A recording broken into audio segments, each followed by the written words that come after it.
What's up? Welcome to the Confluence.VC podcast. This podcast is meant to give you a personal glimpse into the next era of investors and operators.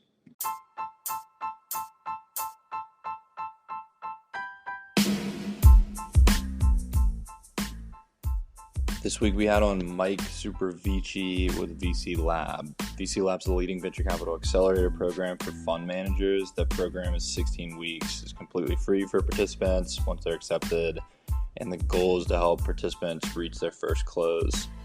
In this talk, we talk about the types of people that are most likely to become emerging managers, the most challenging parts about starting your own fund, and non-obvious things about pitching VCs.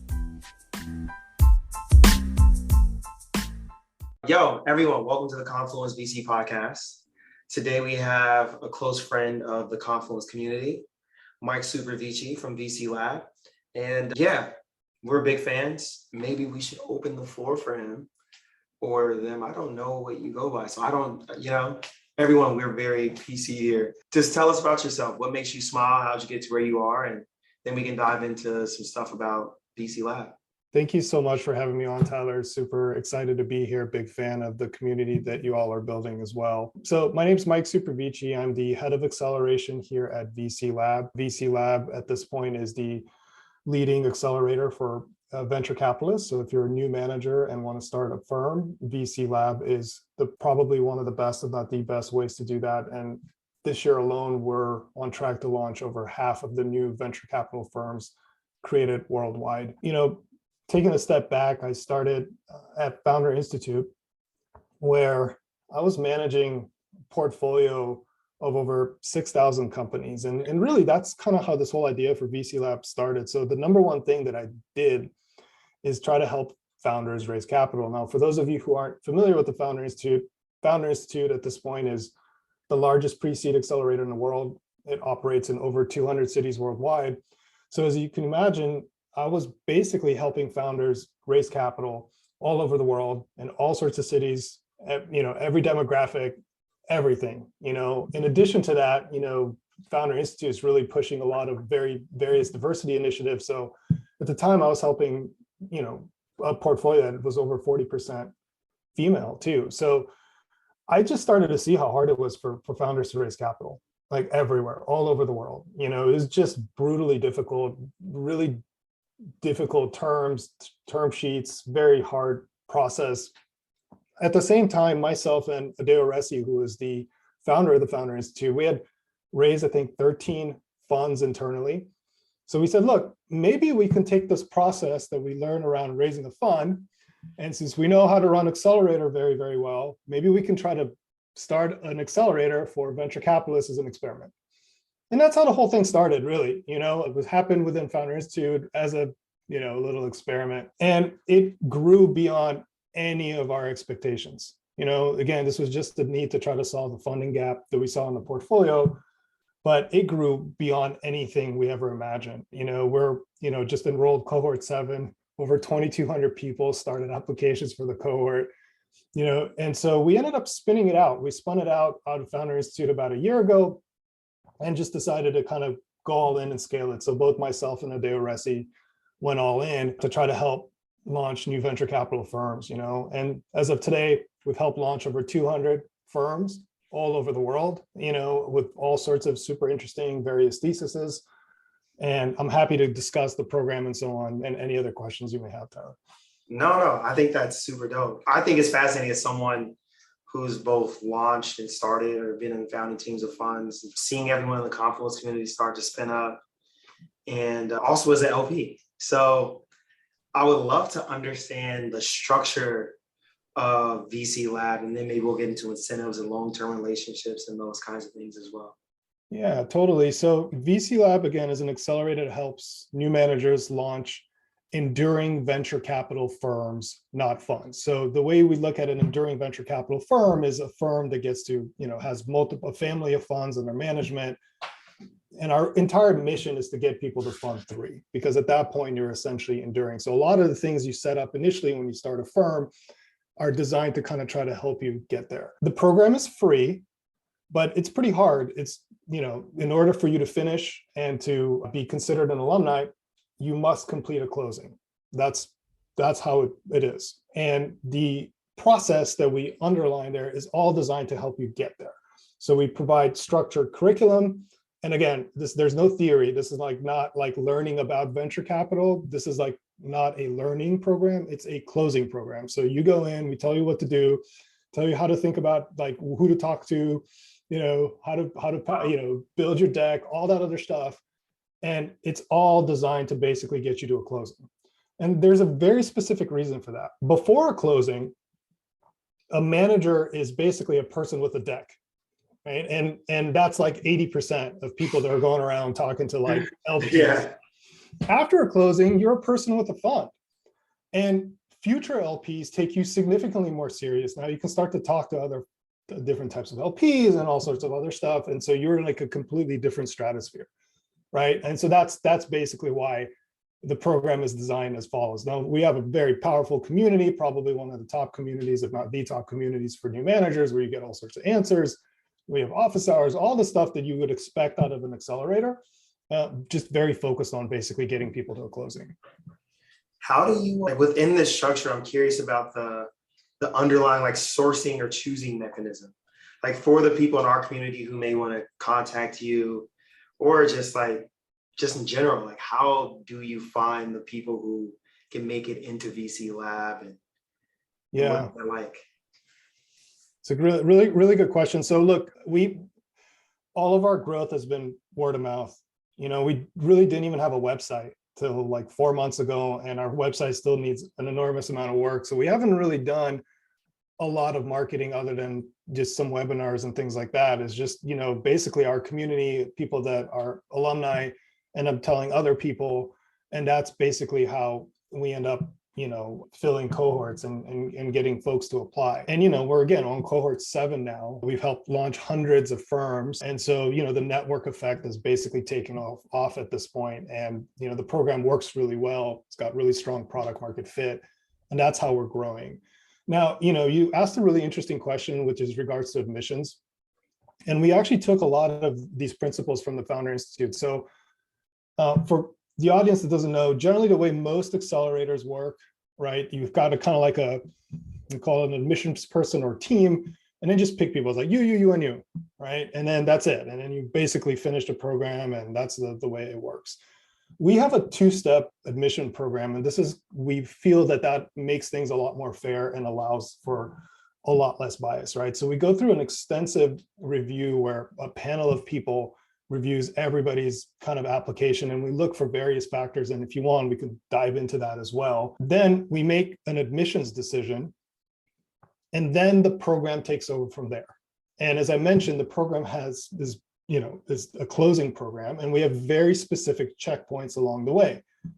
One is the thesis review, another one is presentation review, and the other one is basically your commitments review. So everything is sequential. Like if you don't have a really good thesis, it doesn't make sense for you to build a deck, because all a deck is essentially an extension of the thesis. And what's a good thesis? It's a sentence that you tell LPs. And if 1 in 3 or 1 in 5 say I'm in, you've got a really good thesis. Now you can go out and actually build a deck, build a presentation, and all these other things. If you don't have a really good deck and really good materials, there's no sense in you getting letters of intent for people to go and invest in your fund. We call those pacts, right? And so these are all sequential, right? And so if at any point during the program, the GP like falls behind, there's 2 options. We either give the GP a sprint to help them catch up kind of to where they need to be in order to close at that particular point in time, or they can withdraw from the program and re-enroll into a future program, right? Our whole point is to basically save people time. The way we think about everything we do is in terms of return on investment per unit of time spent. That's it. That's what we do, right? And so if you're not on track, it doesn't make sense for you to go out and tap into your network if your thesis needs a lot of work, because you're just going to get a ton of no's. And that's not a good thing for anybody involved, right? And so that's what we're trying to do, right? And so, we'll start with, at this point, we're in cohort 7. I think we started almost 200 plus funds. I think we'll probably graduate somewhere between 50 to 100. Right? Just because of the program. So in other words, the program helps people kind of like self-select on the way to closing. And if they're not on track, we have numerous stories of people that have come into a future cohort and close on that, right? So That's the methodology, and that's why we think it works really well. It's pretty fair. I think that's fascinating. Do you get a lot of second-time fund managers coming to you, or people who are previously solo GPs, or like when are people like usually coming into the fold? Yeah, we've even had people on fund threes, coming in because a lot of the methodology still applies there too. So you've kind of talked about archetypes, so let me cover that as well. But as a general rule, we're trying to help people launch firms, right? So this is like a business. This is going to be your business of launching a fund. Like, it's not like doing an SPV or something like that on the side. So the types of people that want to start those firms are generally, we've identified either angel investors who want to kind of scale up their practice a little bit to get to like where they're building a business, network leaders. So folks that are either running an accelerator, or they're like a famous professor that has a whole bunch of interesting deal flow in AI, or a person that runs a very large conference, basically, a person that's effectively swimming in deal flow, so for lack of better words, right? Yeah. That's what we call like network leader. And, little side note, venture is a network business. So if you don't have a large network, it's very difficult for you to do a closing, very difficult for you to have enough deal flow and so on. So that's something we look for in admissions in general, right? And if that's not the right time, then build out the network and come back, right? That's how we think about things.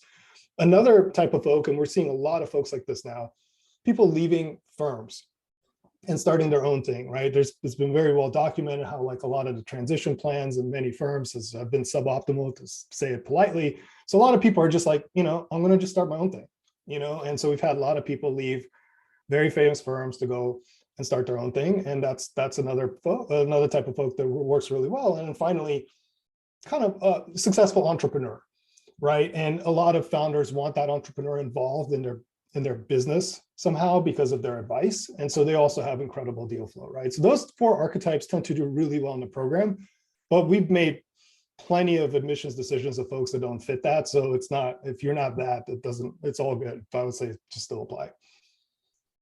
I think this is incredible. I'm like, yo, we need to collaborate on so many fronts. From like, one, I need to take your course because I just think, why not know this? Super dope. Two, so many people in Confluence are at that point where they're spinning up. And three, I incubated and sit in on a lot of committee for the Equity Alliance, which is helping POC and women, first time and second time managers get ramped up. I'm sure you probably have a lot of crossover, but yeah, a lot of crossover on that, right? We're already at 25% female, and the goal is to try to get that to 50%, right? That's the way we're thinking about things, so. Good. Yeah, we actually have a conference coming up that may make sense for you to be a guest at. So let's at the end of this talk about it, like, dude, this is incredible. Okay, lots of funds are popping up. Seems like the barrier to entry is going down, the capital inflow is going up as the loss ratio in venture goes down over time and we start to institutionalize. And as we start to see more and more data across how venture as an asset class is performing relative to its peers. Can you speak towards what you're seeing? Is the barrier to entry coming down? Is it actually easier? Or is it like secretly you enabling everyone to come and like join the space? What's up? Yeah, it's a really, really good question. Look, starting a venture capital firm is one of the hardest things a human could possibly do. Okay, this is very, very difficult, and it's not for the faint of heart, right? Trying to kind of find my words here, but basically, if you're a new manager, it's kind of like a scarlet letter, right? Like you have a very limited pool of potential investors that want to invest in your fund. Most investors are actually prevented by charter to put money into your fund. There's very few, particularly institutional type of investors that want to invest in your fund. And this is happening all over the world. And then you add to that all the other complexities of, let's say you're raising in an emerging market where there's no VC, so you have to educate folks that have made money in, say, real estate and so on. Adds a lot of complexity. Let's say you're launching in a highly regulated environment like Europe, where it's just very, very difficult to do that. And so it's not easy, right? And then on top of that, there's just not a lot of information all over the world. Now, look, as you said, we're trying to fix a lot of this, right? That's part of the number one reason that we think it's so important for our program to be free, so that we can empower as many people as possible to launch enduring venture capital firms. And so, this content is not kind of hidden away behind some sort of like paywall or something like that, right? But it is still really challenging to start a venture capital firm, and we're trying to fix a lot of this stuff to try to bring some structure to it, because a lot of things in this world are very unstructured. This is why you see limited partner agreements being a 150-page insurance manual, right? So we're trying to fix that. We created a LPA that's 30 pages with all the terms on the first 2 pages so that anybody could read them, right? Things like that, so that we can try to make this process significantly easier for folks. And over time, as venture kind of goes from where it's been historically, which is like a niche asset class, into like mainstream, I do agree with you that we are going to get to that level, which is effectively nirvana, which is where starting a venture capital firm is every bit as accessible as starting a startup. Okay, but there's still a lot of work to do there, and I do think that's super important. Now, one of the things that I don't know if you're insinuating it on this, but it's like, what happens if there is all these like firms? Is that going to like drive down returns? Like a lot of people talk about this kind of stuff, right? And to me, I've always struggled with that, right? Because kind of how I started, right? I started a Founder Institute, helping all sorts of founders of all sorts of different backgrounds raise capital. And we all know that's really, really hard. And even today, with more funds focused on diversity and more funds focused on international stuff, more funds focused on climate, there's still nowhere near the level of capital necessary to power all the innovation that's happening. And so I don't think we're anywhere close to that. And I don't know that if there's any sort of underrepresented founder going out there complaining about their being way too much capital, right? Like, so I think we have a long way to go before we fix that problem. And same with innovation. That's a good point. I mean, on the side of the fund managers though, right? Like as they're coming in and making their theses and trying to get to their first close or whatever it might be, there are a lot of arguments for the capital itself becoming commoditized, whether or not there's a supply and demand imbalance. How are you seeing these managers be able to come up with innovative and sustainable ways to compete?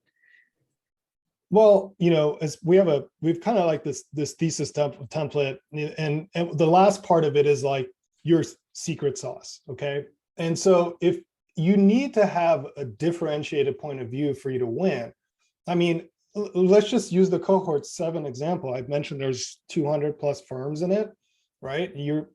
Like a lot of those firms are raising money right now.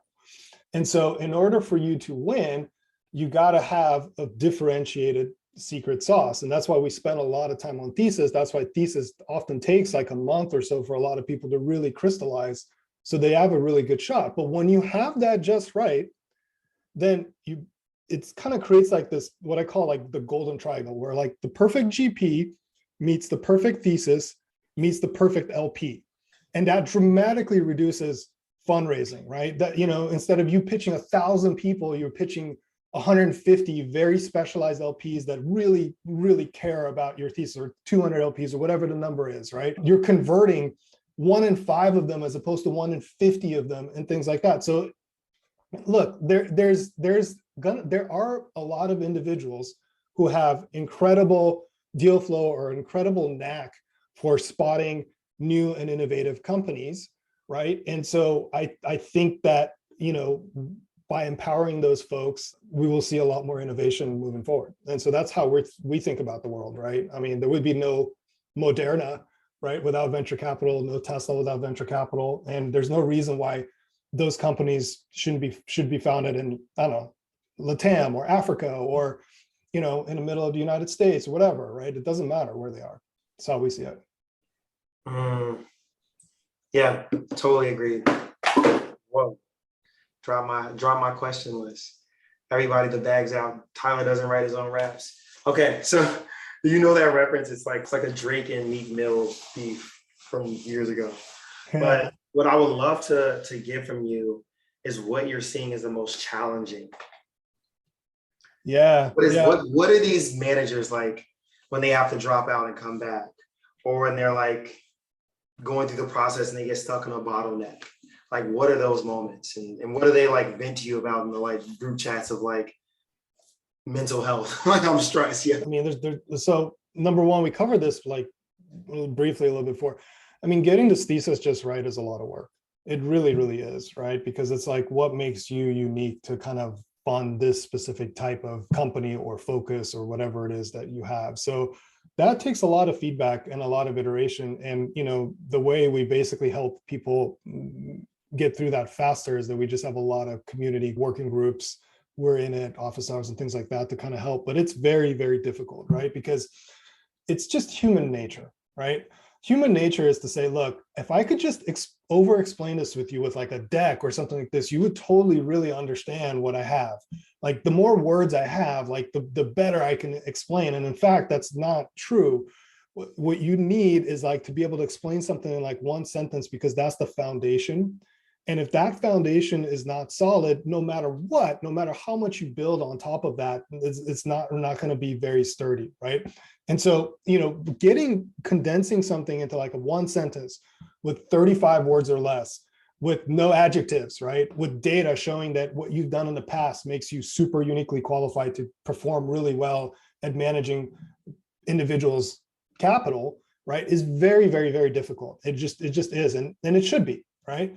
But once you have that, then you're in a really good position to kind of accelerate fundraising and so on, right? The second thing I would say is kind of like mining for the right type of LPs, right? And this is where we see a lot of mistakes happen. And this is how the accelerator kind of also helps a little bit. It's just that we basically help people target the right LPs for their thesis, right? And so, the challenge is that a lot of the LPs that are more institutional are a little bit more visible, right? And so they're easier to find. And so folks want to go and target those types of LPs, but those LPs will almost never back a new manager. And they have a 6 to 12 month due diligence process, and you're trying to close your whole entire fund in that time or less. And so it's just not really well aligned for what you're doing. And so you need to kind of like look through your network to find the right type of LPs. And a lot of people struggle with that, right? Because again, it's kind of easy to find those folks. It's harder to find high net worth individuals that can make a decision in like, one pitch, and kind of work through their network, find folks who can help there and kind of build up from there, right? And so that's another kind of challenging area that we've seen for folks. And then final thing is, it's just formation and back office. I mean, gosh, that's just like that entire industry is like a racket, right? Because you've got lawyers that charge variable rates, admins that charge variable rates, and accountants that charge variable rates, right? And if that's in a developed ecosystem like the United States, like Delaware, imagine what that's like outside of Delaware, right? It's very complicated, very expensive, and so on. And so that's why we're trying to kind of rebuild the legal agreements and all this other stuff, so we can kind of help people get through this experience a little bit faster. Mm-hmm. Makes sense. So you all have been doing VC Lab for how long now again? Yeah, so a couple of years now. That's when we first did the first cohort. Was like exactly, I think, like 26 months ago or something like that. Yeah. And you all are going to launch 1,000 funds. We're definitely. I think it's realistic. I think it's realistic. That's definitely our goal, and we want to get to that level. Again, I think this year alone we'll probably do 1 to 200. So it's not, I'm seeing it as like you're shortcutting yourself. That's a modest goal. I think you can do more. Yeah. After hearing you speak thus far, it's clear to me that you'll get there. Tell me, what has it been like for you building this? Yeah, it's been a very challenging yet very like rewarding experience. I was having this conversation with someone the other day, and I was like, look, if we were to fail like tomorrow, and we've helped launch 200 firms, each of them are going to fund at least 25 companies. And that's if they don't even launch another fund. All firms have agreed to what we call the Mensarius Oath. It's a prerequisite to join our program, where people basically take this oath, this pledge that they're going to be this ethical human being that's going to fund things that matter. Everybody took that in order to go into the program. So you've got all these folks that are like funding things that like matter from like a very missionary perspective. They're no different than any other like missionary entrepreneur that you run into that you're super excited to back as an angel or as a VC, right? It's the same concept, right? And there's no doubt that some really important things are going to happen as a result of what we've just done already, right? And so like, it's been like a very rewarding experience, even though it's been challenging, right? To kind of work with hundreds and hundreds of managers and all that, but it's been like very rewarding overall. Gotcha. Yeah, at some point, I want to figure out how we can collaborate, and I want to help you on that mission. Yeah, I'd love to figure that out as well. Yeah, we've got to put some time, me, you, my partner, it's like Clay, and separately me, you, and my partner, Julia, on the investment side. Sounds good. Let's do it. Yeah. So with that, usually Clay will come in now and make me smile and give you a really cool answer to whatever question you might ask me for our open seat, but he's not here. So ask me anything, and then I'll take Clay's role and go through the quick fire round. Yeah, I know. How did you end up like building such a vibrant community? What are some of the secrets to that? I'd love to learn for my own sake. The answer is Clayton Norris. No. The vibrant community is, I think, very similar to you. It's just like, but also not, but Clay is the answer. Like, he's a genius. I think I'm like a energy ball and like a nucleus of a lot of folks. I know people, but like the infrastructure, he's a guru and he pays attention, even like being in tune with what you're doing. So for us, it just started as like, hey, there's a big pain point. He worked at several funds, came in directly at undergrad and venture. I'd worked at like 5. At that time, I'd worked at 7 different funds. Like, there's no unified place where you can get a good education. Very similar to starting a fund.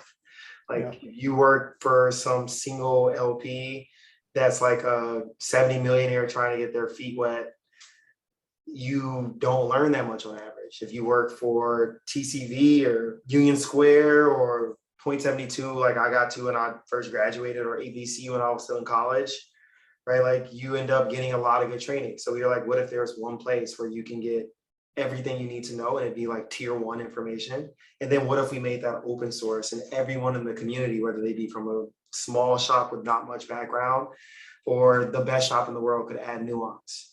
That spiraled into, hey, why is it so hard for people to get introductions to their peers? So let's make a neutral place in the Slack group. That spiraled into like, why can't people do deals? Let's turn into syndicates. Why can't people who are junior get a platform to communicate? That turned into a podcast. Then it turned into like, well, they still want to meet people like you because they want to be fund managers one day. That turned into getting people like you. So it all feeds on itself, because every new thing you do is a clue to the next thing you should do.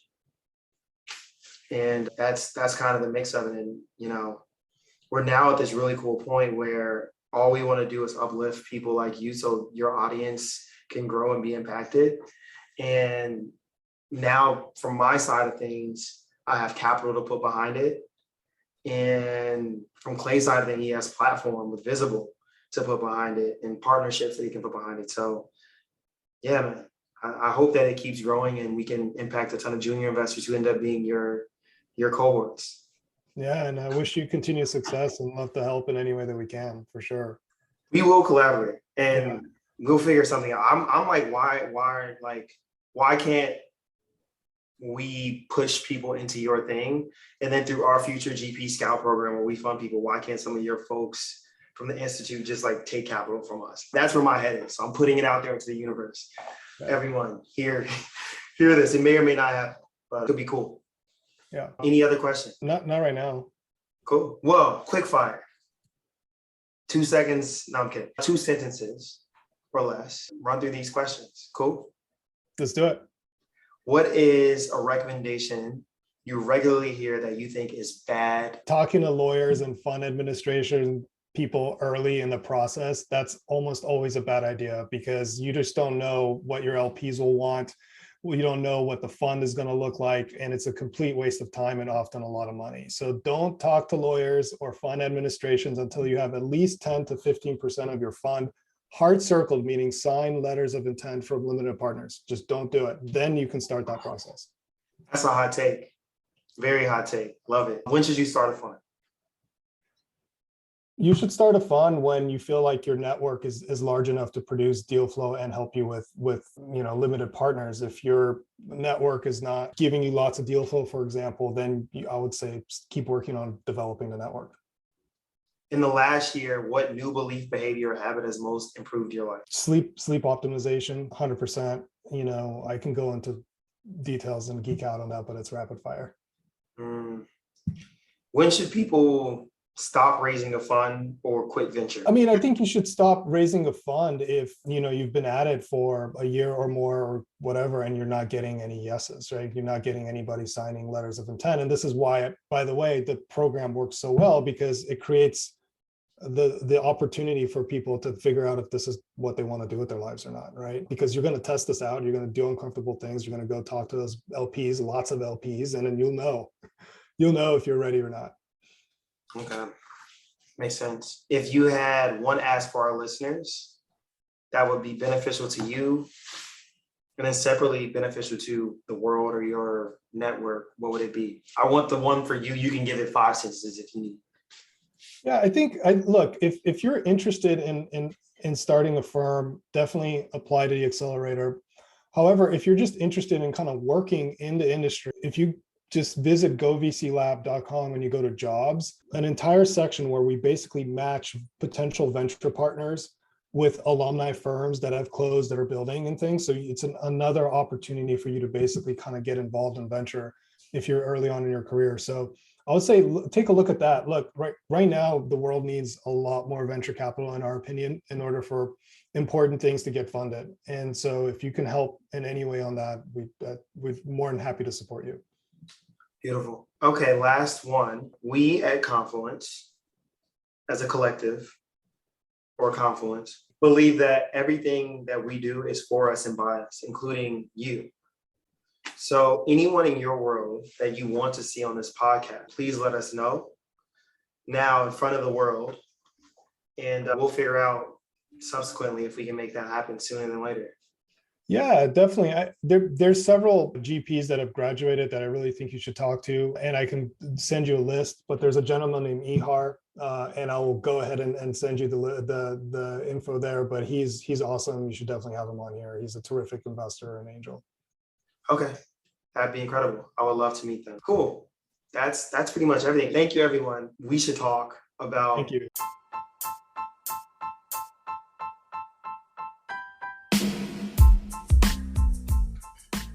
Huge thanks again to Mike for coming on this week, and we hope that each of you are able to pick up something valuable from this talk. If you're looking to get in touch with Mike, we've linked his social info in the description below, and you can also check out VC Lab at govclab.com.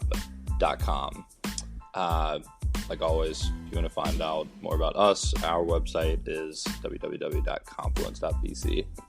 Hope that helps. For next steps, if each of you have not submitted your info to become a member yet, you can do that through our website at www.confluence.vc. And also, if you want to become a subscriber to the newsletter, we offer a ton of free resources in there each and every week meant to help you become better at your individual roles. You can subscribe there at www.confluence.substack.com. Hope that helps. Hope to hear from y'all soon.